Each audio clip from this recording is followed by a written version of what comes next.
welcome to the Lunch and Learn for November the 16th. Is that what today is? We are really thrilled to have Ken Foskett here, who's going to talk to us about open access, open records. Ken, I sent everybody his bio multiple times, so I'm not going to go through it except to say that we're so grateful that you are our current Cox Institute Fellow. Ken is a longtime investigative journalist and is the incoming president of the Georgia First Amendment Foundation. So welcome and thank you for coming, and I'm just going to turn it right over to you. Thank you. So I've been mic'd up here with one of these fancy mics here. Can you hear me? Is that coming through? Great. Thank you, Janice. Thank you all for the invitation to be here today. I believe that this is the last time I'll be on campus as the Cox Institute's Industry Fellow, and I want to thank you all for the opportunity to get to know you and to be here. I particularly want to thank my former AJC colleague and friend Keith Herndon, Dr. Herndon in the back of the room. Keith and I share a lot of mutual interests, but probably the most important one is we believe in the importance of getting young journalists into journalism and giving them an opportunity to practice a wonderful and great career and to make a difference in the world that we live in. I have run the AJC's internship program for the last 8 years, and I will tell you that the best prepared students that I see come from this school. So thank you all for being here today, and I look forward to more opportunities to collaborate with the school in the future. So Keith asked me here today to talk some about the access laws in Georgia. Over my pretty long career, I had the good fortune to win many, many awards. And looking back on it, all of them were based on public records. But that's not really what I want to focus on here today. I've been thinking a lot about access issues lately, and I want to share some maybe higher level observations about the state of access in Georgia and what we all can do about it. I will leave time afterwards to answer your questions, so be thinking of those as we go along.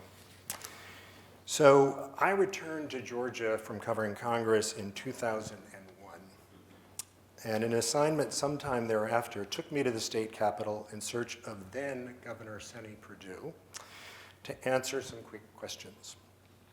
I knew both the building and the man well, having covered the legislature before I went to Washington in the mid-1990s. Back then, Perdue was the Senate minority leader, affable, friendly to reporters, me at least, and always available for a quick interview. And back then, apart from the metal detectors at the Capitol entrances, the Capitol itself was an open campus, a place where reporters could roam just about anywhere. I spotted Governor Perdue heading to his office off the rotunda and squeezed inside the antechamber just as the door was closing and called to him. He turned, looked at me without a glint of recognition, and promptly ignored my questions. I was surprised. Given the rapport I'd had with him just a few years earlier, I expected a slightly warmer reception. But what was more shocking was that I was then physically removed from the office by his security detail.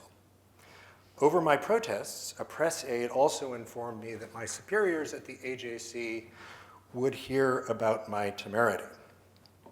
Side note to any of you who are in the public relations field or teach communications, being ejected from the office of a public servant is a badge of honor, not a cause for professional alarm. I recount this story because for me, it captures a worrisome shift that has taken place between the media on one side and public officials and public institutions they inhabit on the other.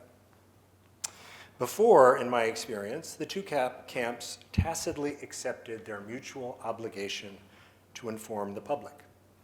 Public officials understood and largely respected the job that reporters did to report on their business, even as they might disagree on how much information to divulge. They might not answer questions put to them by reporters, but they knew they had to put themselves out there to be asked. In my experience, the same held true for a reporter's right to inspect and obtain public records. If I wanted to review the governor's latest financial disclosure statement, all I had to do was head to the 6th floor of the Sloppy Floyd building and, unannounced, ask to see the file. Indeed, I was often most escorted back to the filing cabinets, where all the disclosures were kept and left on my own to examine whatever files I wished. If I wanted copies, I was shown the copier. Sometimes I paid 10 cents a page, sometimes I didn't.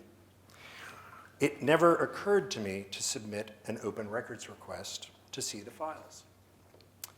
What accounted for this openness?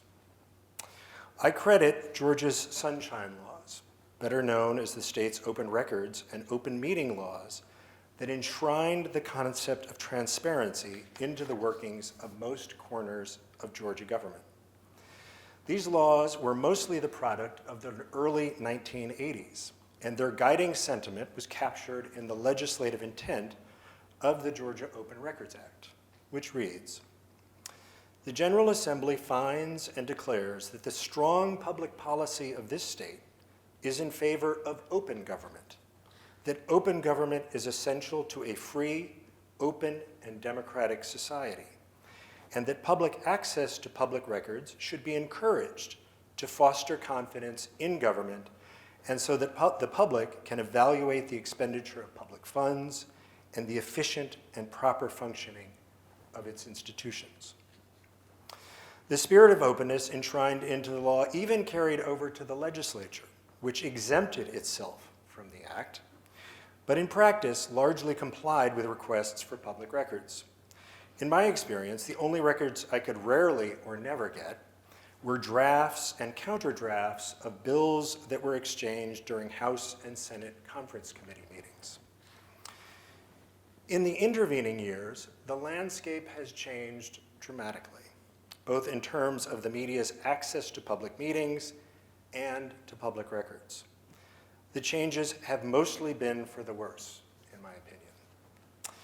Public agencies routinely thwart and sometimes ignore public records requests or charge exorbitant fees to have them fulfilled. Many times, they don't even explain themselves.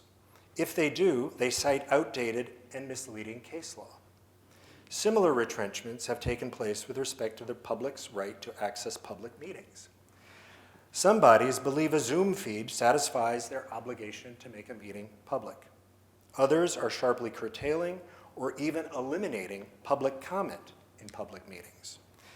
Left unchanged from my day, perhaps, is the way public bodies abuse the executive session privilege afforded under the law to conduct sensitive business out of public view.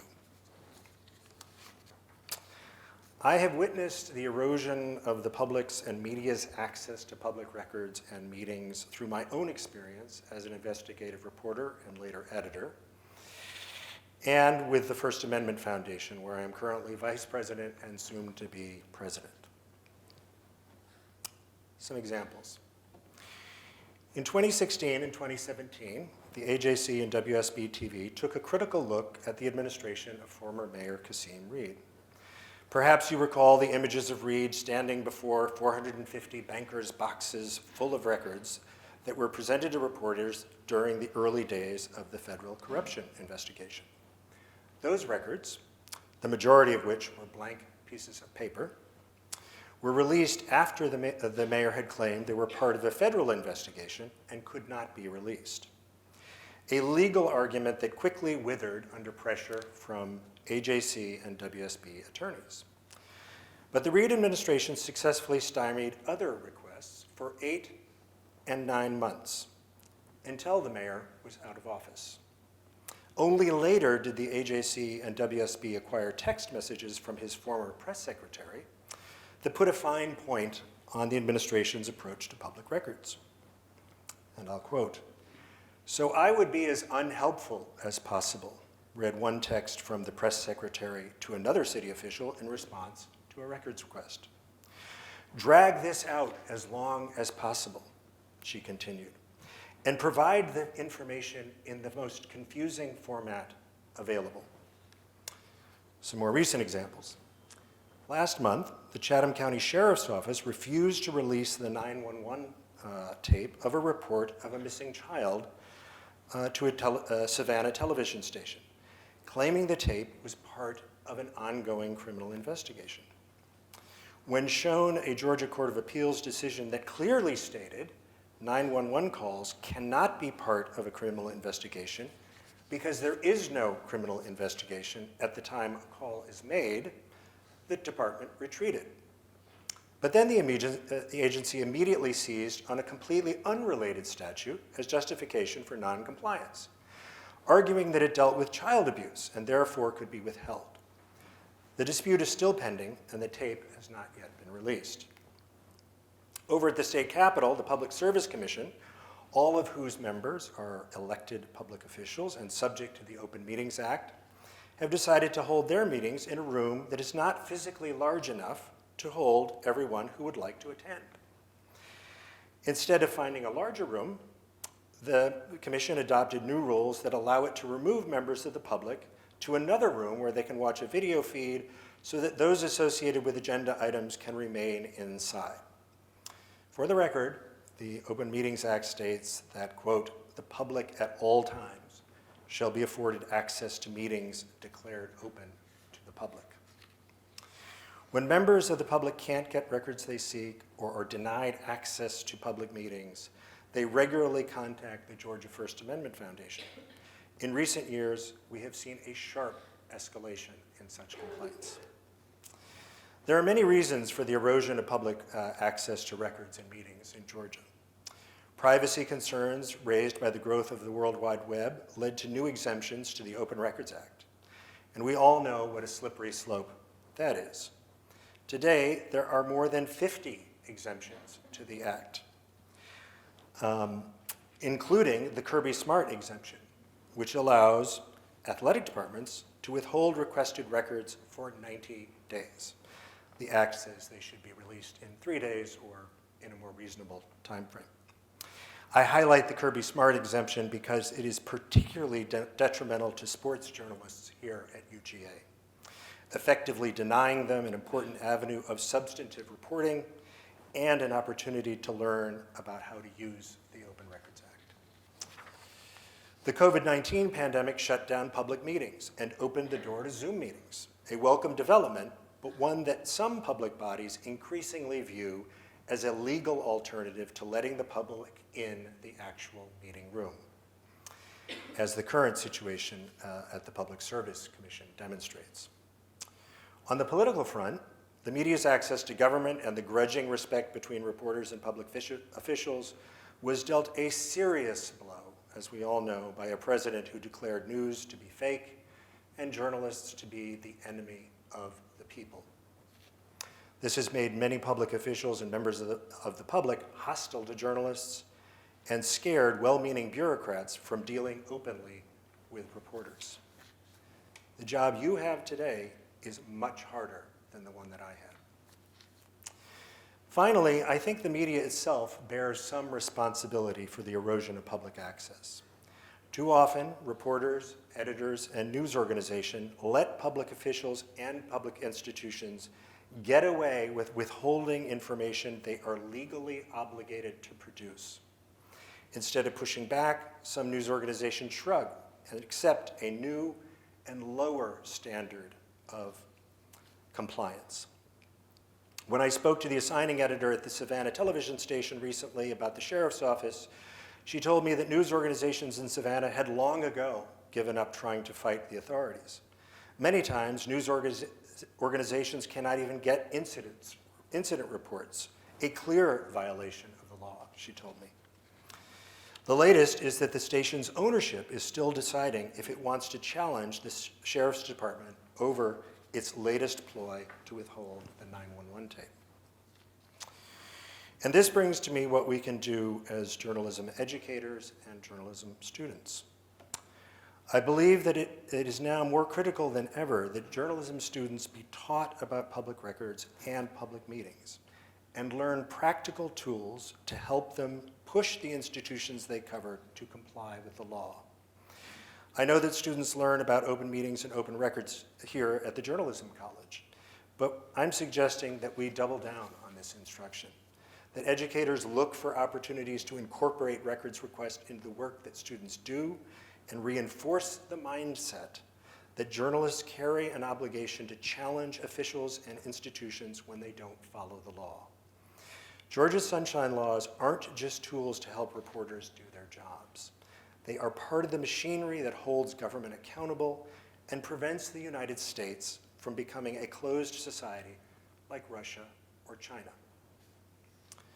UGA is blessed with excellent leaders in the transparency arena. Dean Davis, a national expert on freedom of information. My colleague at the First Amendment Foundation, Jonathan Peters, your department head, another expert on press freedoms. Just up the street, the First Amendment Clinic at the law school, headed by Claire Norins, another First Amendment Foundation board member, provides real-time guidance to journalists and members of the public who are stymied by non-responsive officials and bureaucracies. The clinic also challenges threats to public access in court, filing amicus briefs in support of transparency and against regulations that might seal records or cloak meetings in secrecy. Some of Grady's students, particularly those who are on a communications track, may find themselves on the receiving end of a public records request.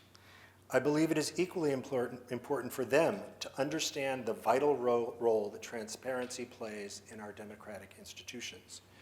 No one's interest is served when facts are withheld or the public is denied access to their representatives. Indeed, in an age when the institutions of democracy are under siege, we all need to be evangelists for open government and transparency. I always tell students to know the Red Book guide to Georgia's sunshine laws inside and out, that their greatest advantage is to know the laws better than the people who are responsible for complying with them. This isn't a magic bullet, I know. These battles are still difficult to win, but we lose ground every time we don't try. Thank you, and I'd be happy to take it.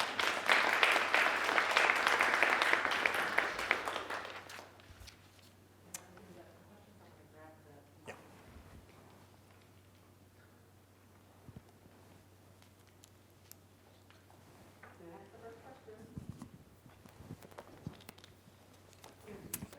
Of course.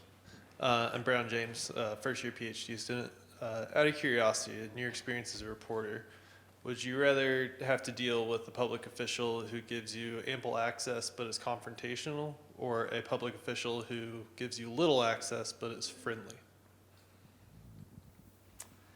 Neither is ideal. Yeah, I'm not sure I would distinguish. Of course, somebody who's acting hostile to you, I don't know what you can do about that, but in general, I believe reporters should always be respectful, polite, not get in somebody's face and come across as antagonistic, because that's going to put somebody's guard up. And if you want to get the best kind of information from someone, absolutely the way to go is to make sure they feel at ease and that they're comfortable, with you, and that will happen particularly on beats as you get to know people more, and you're just not just approaching somebody who you've never had a chance to interview before, and they don't know you, and what's your agenda and what are you trying, But yeah, so does that answer? Yeah, yeah.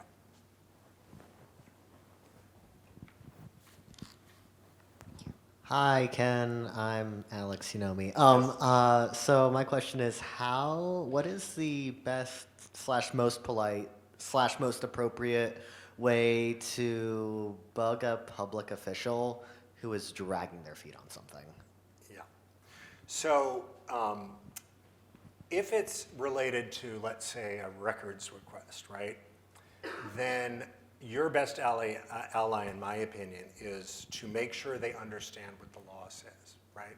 So the law is pretty explicit about compliance with the Open Records Act. I mean, it used to be official, an institution or official had to turn around a request within 3 days. Now, within 3 days, they have to give you, if they can't give you the records immediately, then they have to at least give you a timetable for when they can give you the records, right? So, if someone is not meeting the standards set by the law, then you gently remind them of it, I understand, but just so you know, the Open Records Act requires public officials to respond to my request within X amount of time. But that's your sort of starting point. There are ways to kind of, escalate. Probably as a reporter, and depending on the kind of information you're seeking, if it's related to records, the last thing you do is you write a story about it. My news organization has been trying to do a story about X, Y, and Z, and we can't really get to the bottom of it because records are being withheld. It's essentially you're calling them out in the public square. Yeah.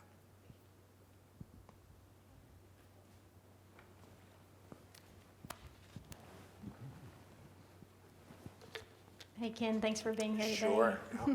Yeah. So actually, some of the students here in the crowd in our reporting and writing across platforms class went with me to a meeting in our community, the Classic Center Authority meeting, and it was their regular board meeting. And they did try ahead of time to get the agenda, and when they went to the county government website, that particular authority, the agendas had been most recently posted. I think it was March 2021. I don't know if anybody. Yeah. And so we did email the county spokesperson, and then he got us in touch with the executive assistant for the Classic Center, and she sent us an agenda, very bare bones agenda.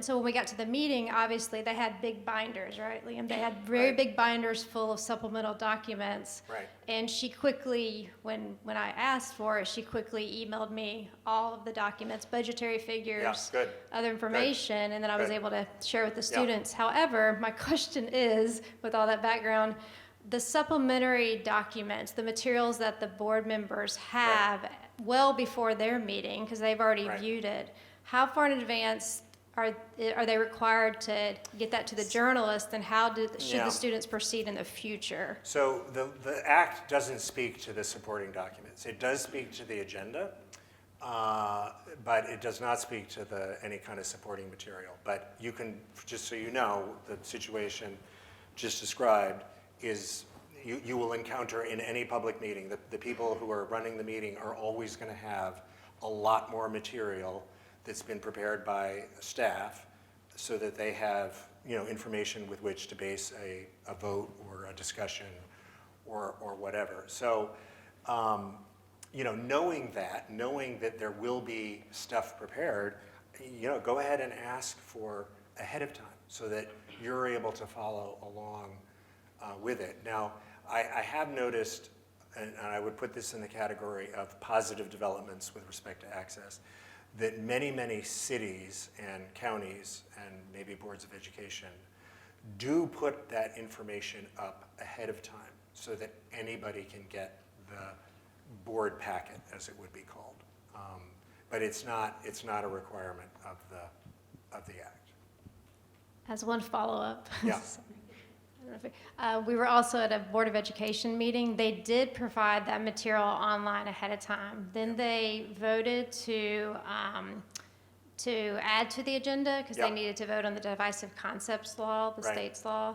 And so at that time, you could see on the screen they had updated the agenda. Yeah. But then there were, again, supporting documents in the Related. middle of the agenda. So what should the students do if that happens when they're covering a meeting to be able to figure out what's happening? During a meeting, if you're there, the person is going to be the gatekeeper to all of that stuff is going to be the clerk to the commission or the clerk to the board. and you want to find that person and say you want to get copies of it too. Just FYI, there's nothing in the law about an elected body following the agenda. They don't, they can add things, they can, you may get there and you're looking at the agenda and there's like, whoa, what's all this? It's totally different.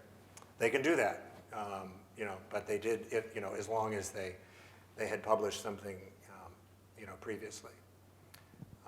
But yeah, you want to, just in general, when you're physically at a meeting like that, you want to be a vacuum for any piece of paper that's there, anything.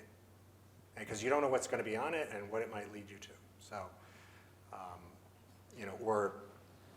or digital, if it's handled digitally as well. Hi, Ken. My name is Ed Morales. Yeah. I'm a second-year master's student here. Yeah. Hey, Ed. I'm curious what you have to say about FERPA. Under a new Yeah. kind of change of USG, any educational record of a student has been told it's not something that you have access to. Yeah. And I believe that's probably going to be Yeah. a continuing problem. So I'm curious about your viewpoint of FERPA, Yeah. which I know Yeah. protects all of us, but Yeah, it does. And FERPA, it's a federal statute, so that's going to trumps anything, it trumps the state laws for sure. And in my experience, FERPA has been abused, frankly, and has been cited as a justification not to release student records of any kind. And that's not what FERPA says. It says that, aggregated data can be released, such that you can't tell, who it is. Nobody could get your transcript. That's obvious. But there's lots of information that is not subject to FERPA, but that institutions will claim, can't be released. So, all I can say about that is it's a problem area.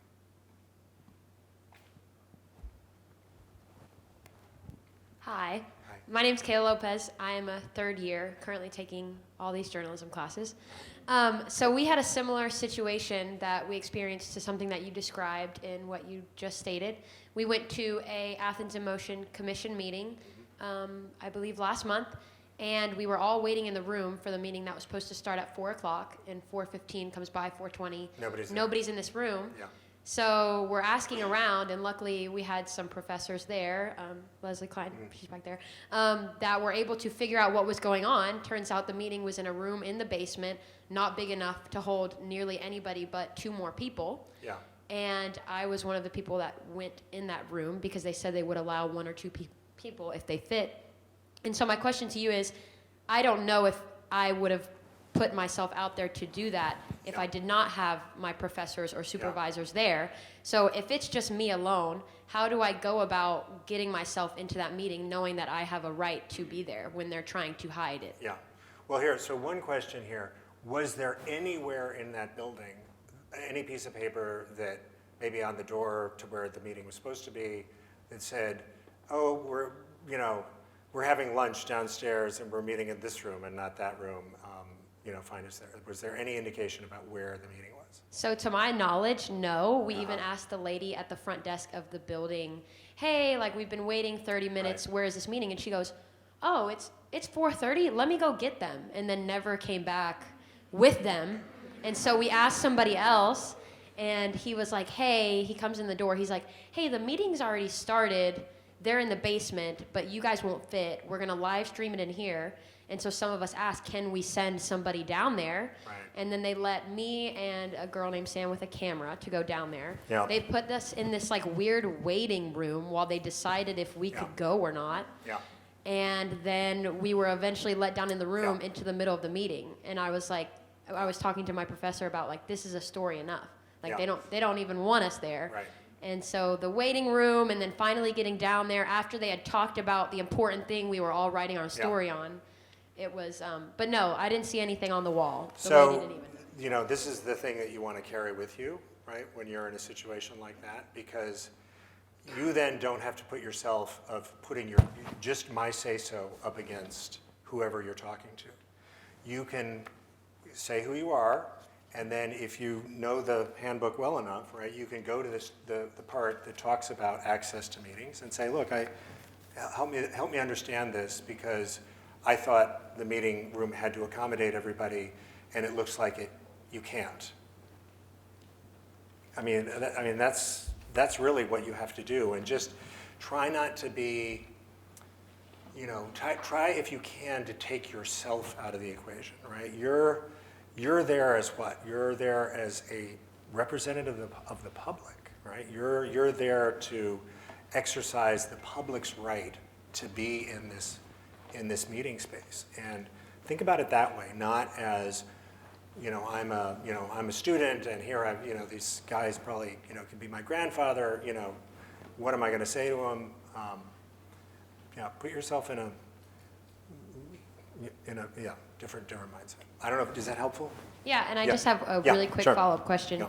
So how do you go about that without already sounding antagonistic? Because I feel like once you fight your way to get into the room, Yeah. it's kind of like now everybody thinks that I'm here to write a bad story on Yeah. them because I want to be in here so bad. How do you Right. do that not antagonistic? So, one thing is, and you'll want to say this frequently, I'm doing my job.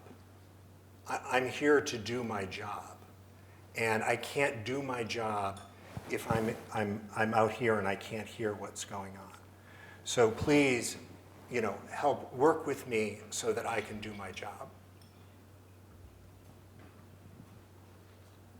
So this is kind of a follow-up question. So who enforces these open records laws? Because if I was in that kind of situation, like let's say it's the worst case scenario, and you're like, well, here it says this in the handbook, and they're like, yeah, no, you can't come in here. Sorry, Right. we don't care. What are you going to do about it? Like, who enforces that? Like, Yeah. what is? So the enforcement of both the Open Records Act and the Open Meetings Act falls to the Attorney General, the state Attorney General. And there is a compliance officer who works for the Attorney General to whom you can email and lay out this, the situation of what happened.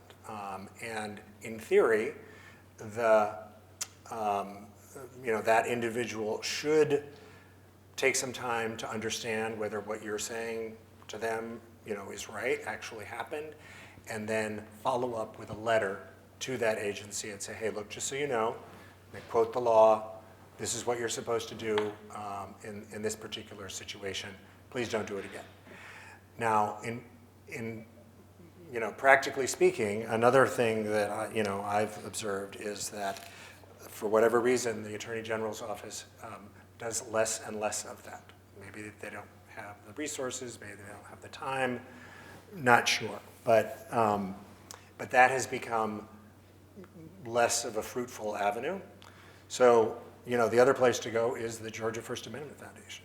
That's one of the things. We get complaints literally almost every day from people who either have a problem with records or meetings, and sometimes it's members of the public, sometimes it could be another journalist.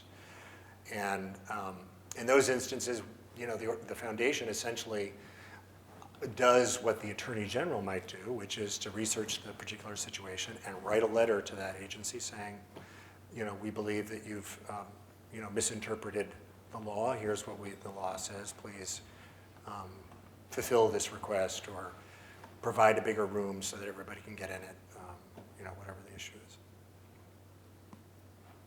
Another question?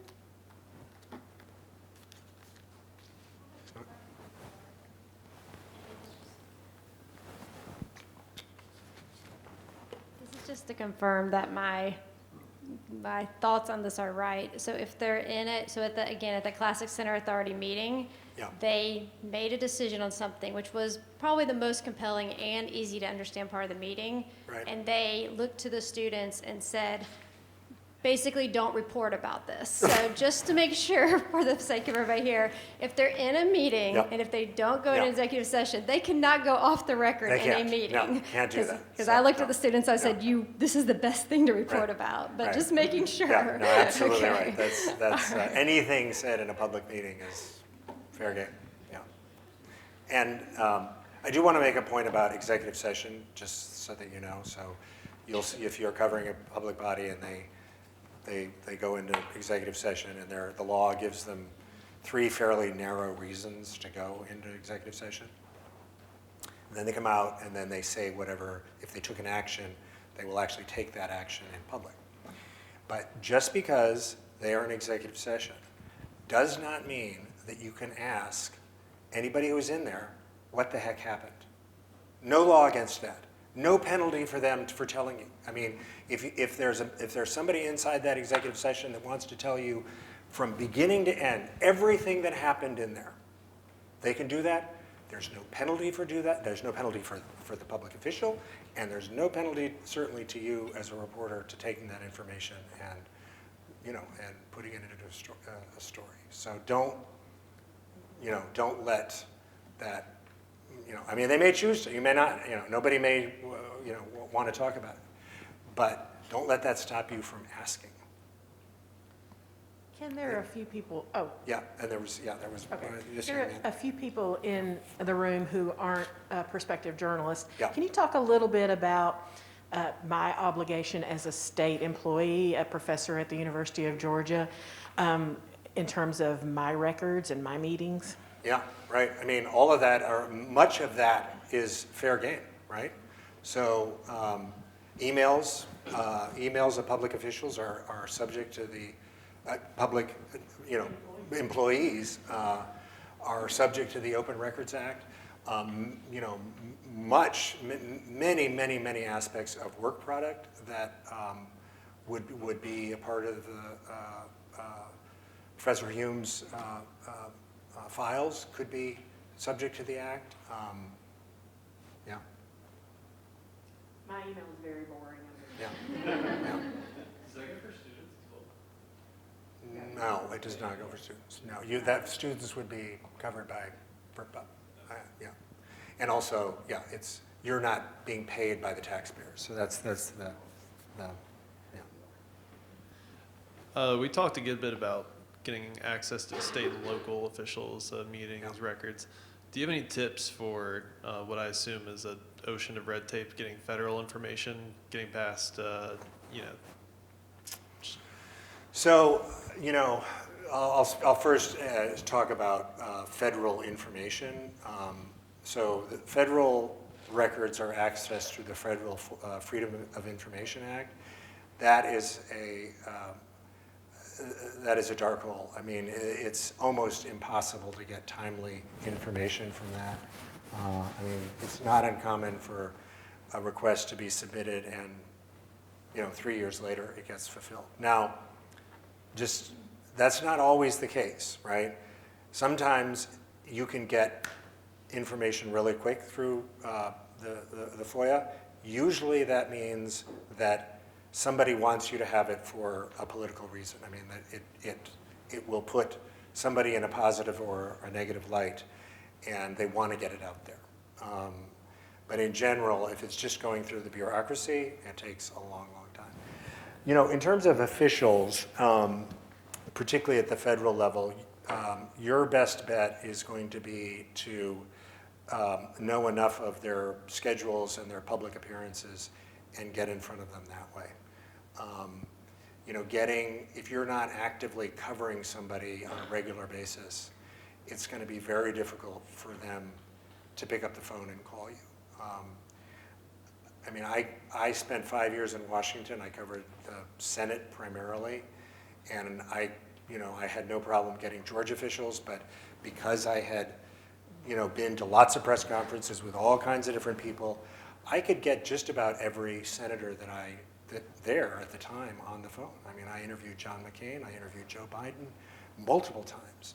Joe Biden called me while he was on the train from Washington back to Delaware, where he lived, one time. So, but that's because they had seen me and knew me, which they will do with you if you're on a beat that puts you in front of them.